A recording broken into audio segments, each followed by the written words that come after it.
मैं जब पास किया तो फादर की एजुकेशन तो नाम मात्र की थी। सरूरपुर का एक पंडित आया करता था और वो उनको मोटे अक्षर पढ़ा के आला और होली वगैरह की बुक्स पढ़ा कर कहने लगा दादा से, ले चौधरी सारा छोरा पढ़ा दिया। लेकिन जितना आपके बाबा जी जानते थे उन पे जहां मैंने अमल किया है वहां मैंने कमर नहीं लगवाई, और जहां मैंने अमल नहीं किया वहां मैं चित गया। वो बहुत बेहतर जानते थे। मैंने मुझसे बोले, भाई इंटरव्यू कहाँ है तेरा लाला? पिताजी बोले जी। मैं कहने इलाहाबाद है। कहने तो ऐसा करिए, यहाँ से लखनऊ जाइए, हमारी लखनऊ के लिए एक ट्रेन है और इलाहाबाद होती हुई 3 ट्रेन है, मैं सीधे चला जाऊँगा, रूट यही है। नहीं, चरण सिंह ने विशंबर सिंह को मेंबर बनवाया है अभी, डॉक्टर विशंबर सिंह को, उन्हें बनवाया है, गिरधर लाल को बनवाया है, एक और बताएंगे, वो तेरी मदद करेंगे। मैं यहाँ से लखनऊ के लिए जब गया, जबकि मैं लखनऊ 3 बार तो खेलने जा चुका था और चौधरी साहब के घर से मेंबरों से वाकिफ था, लेकिन मुझे बरेली से आगे नींद आनी बंद हो गई। बार बार पूछूं लखनऊ कितनी दूर है, इतना उत्साह। 4 बाग स्टेशन पे गया, मैं फ्रेश हुआ, वहीं मैं स्टेशन पे नहाया और सीधे बंदरिया बाग पहुंच गया। किस सन की बात थी बाबा? 1952। अच्छा। तो ग्रेजुएशन आपकी कंप्लीट हो गई थी? कंप्लीट हो गई। तो नहीं, रिजल्ट नहीं आए थे। अच्छा, आने वाला था रिजल्ट? आने वाला था। तो उठाना ये प्रोविजन के अगर अपीयरिंग में। हाँ, तो मैं वहाँ गया तो दाढ़ी बना रहे थे उस समय चौधरी साहब। हाँ, और मुझे ये पता था कि दाढ़ी बनाने वाला समय जो है सबसे उपयुक्त होता है इनके साथ बात करने का। जी। तो मेरी चूंकि तो अपने आप ही बना रहे थे वे? हाँ, वो जब यहाँ के बाल बनवाने होते थे तब नाई को बुलाते थे, शेविंग बहुत दिन से वो अपने आप करते थे। तो मैंने कहा जी मेरा इंटरव्यू है। बोले सिफारिश तो मैं करूँगा नहीं। पूरी दयानतदारी के साथ, पूरी ईमानदारी बरतते हुए मैं आपसे कह रहा हूँ कि मुझको इतना बुरा लगा, ये चरण सिंह जिसके लिए मेरा बापू 200 बीघे का किसान और डिस्ट्रिक्ट बोर्ड का मेंबर, 2 बार का स्वतंत्रता सेनानी, बोरी कंधे पर रख कर ले जाता हुआ देखा मैंने, इसने उसके छोरे को मने कर दिया। अब सिफारिश मैं करूँगा नहीं। उठ के चल दिया मैं, और मैं किसी एक्सप्रेस ट्रेन का इंतजार नहीं कर सका चेयरमैन साहब। जो ट्रेन मिल गई उसमें मैं बैठ गया। जाते ही मेरा एक कटु अनुभव ये रहा कि मुझे रिक्शे वाले ने इधर उधर घुमा के, और वहीं जंक्शन के थोड़ा सा दूर पे वो होटल है एक, उसमें ले गया उनको, ये होटल है, इधर उधर घुमा के तो मैंने रूम ले लिया। एक लड़का जो रिटायर हो चुका है बहुत दिन पहले, IAS में प्रमोट हो गए, वो कुर्मी था, वो कहने लगी अगर आप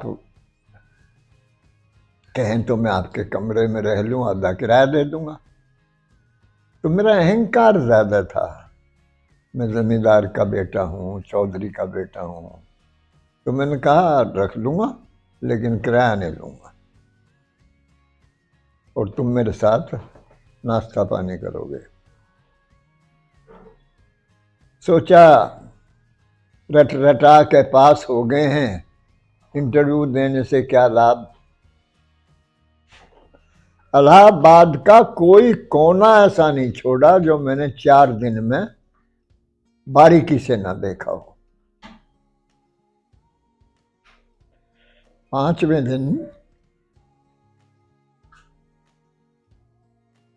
वो भी मैं मुश्किल फील करता हूँ। वो लड़का बोला बाबूजी आप कैसा नाथ है? मैं गरीब घर का लड़का हूँ,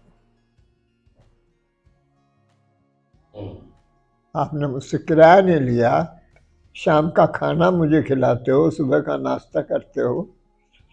आपके मैंने बिना आपकी इजाजत के सर्टिफिकेट देखे, आप तो थ्रू फर्स्ट क्लास हैं।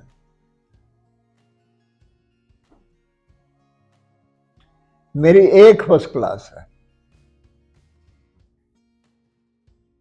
पीसीएम का छात्र होती है, और मैं ये उम्मीद करता हूं कि मैं सेलेक्ट होऊंगा। जब तक ओबीसी तो नहीं था जी। आप जैसा विद्यार्थी अन्याय ना करो।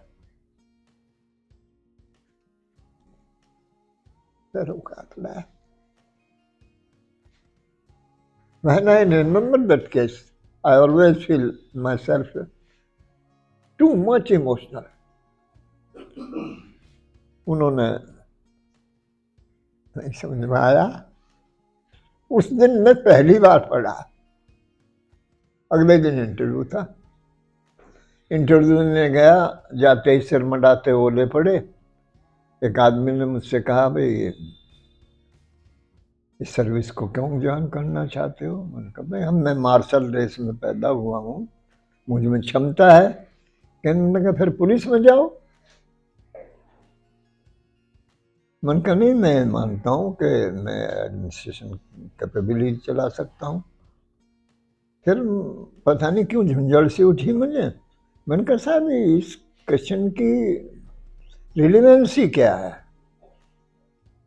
मैं टेस्टिमोनियल आपके सामने है, उस पर सवाल कीजिए। फिर उसने बहुत सवाल किए मुझसे, लेकिन संयोग से जो पूछा उसने वो मुझे याद था। मैं कभी इंटरव्यू नहीं दिया था, मुझे जाने का तो ये पता था मुझे इजाज़त लेनी चाहिए, लेकिन मैं हटा तो सीधा मैं कभी मंदिर भी नहीं गया था। अकबर वही सलीका याद हो, तो मैं उल्टा हटा और गेट पे आके मैंने कहा क्वेश्चन मार्क सर। तो चेयरमैन की कुर्सी पे जो आदमी बैठा था वहां से आवाज आई गुड चेक।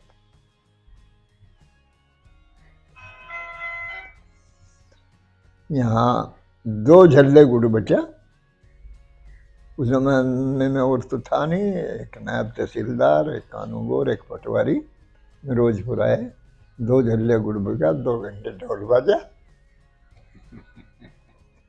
ये बड़ी बात थी उस समय, पूरे इलाके में नहीं हाँ, होगा इस लेवल तो पे सिलेक्शन। 2-2.5 महीने बाद नंबर आए, बड़े खुशी खुशी मिठाई ले रहे थे। कहने में ऐसा है कि तेरा इंटरव्यू है और चला जा। हाँ वो इंटरव्यू तो हो चुका था, तो देख चरण सिंह ने तेरी सिफारिश कर ली, इसलिए सिलेक्शन हो गया। मैं बोल रहा जी प्रोफेसर मेरा रोल नंबर भी। अरे तू बावला, तुझे जाने तेरे घर क्यों को जाने। उसने करी। वो सर्किट हाउस आए हुए हैं, जाओ उन्हें मिठाई को लेकर। और सुन, गोकुल के यहाँ की देसी घी की जलेबी लेके जाइए। चेयरमैन साहब इसमें मत जो ना ध्यान दे दो। तो ये बच्चे हैं ना आपके सामने, तो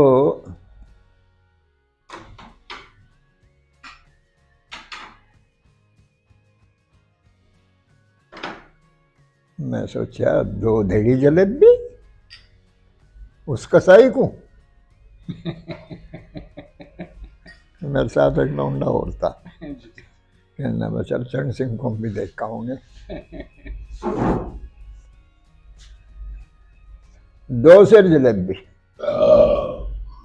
2 लड़ी के बजाय, ये भी किलो तो था नहीं, और उसमें भी बदतमीजी इतनी कि हमारा थोड़ी थोड़ी जलेबी खा लें, उसी डब्बे में से उठा के हमने, तो वो तो नहीं करना चाहिए ना, लेकिन किलस चले गए। हाँ, क्योंकि उन्होंने आपको एंटरटेन नहीं किया था जब मिले आप। एंटरटेन रुस्वा किया था। जी। तो मैं गया, आप मेरी तरफ देखिए, वही है जी, मिठाई देना आया तू मुझे, ये मकान तो वही है जहाँ आपको। मिठाई देना आया तू मुझे। अच्छा अच्छा। तू आया मुझे चिढ़ाने, कि बिना सिफारिश के सिलेक्शन हो गया, लो मिठाई खाओ। और बेहुदा शब्दों में कही ये भी, जी। देखने को तेरा जमाई आ गया, लेकिन बेटे जो तू सोच रहा है वो नहीं है। बड़े घराने अपने पढ़े लिखे बच्चों को भी राजनीति में भेजते हैं, किसान अपने बच्चे को नौकरी में भेजता है। तुझ में तो एक तो तेरा घराना राजनीतिक, तेरे दादा चौधरी थे, तेरे पिताजी चौधरी थे, डिस्ट्रिक्ट बोर्ड के मेंबर रहे हैं, तुझ में श्रम क्षमता है। मैं चाहता था कि तू राजनीति करे,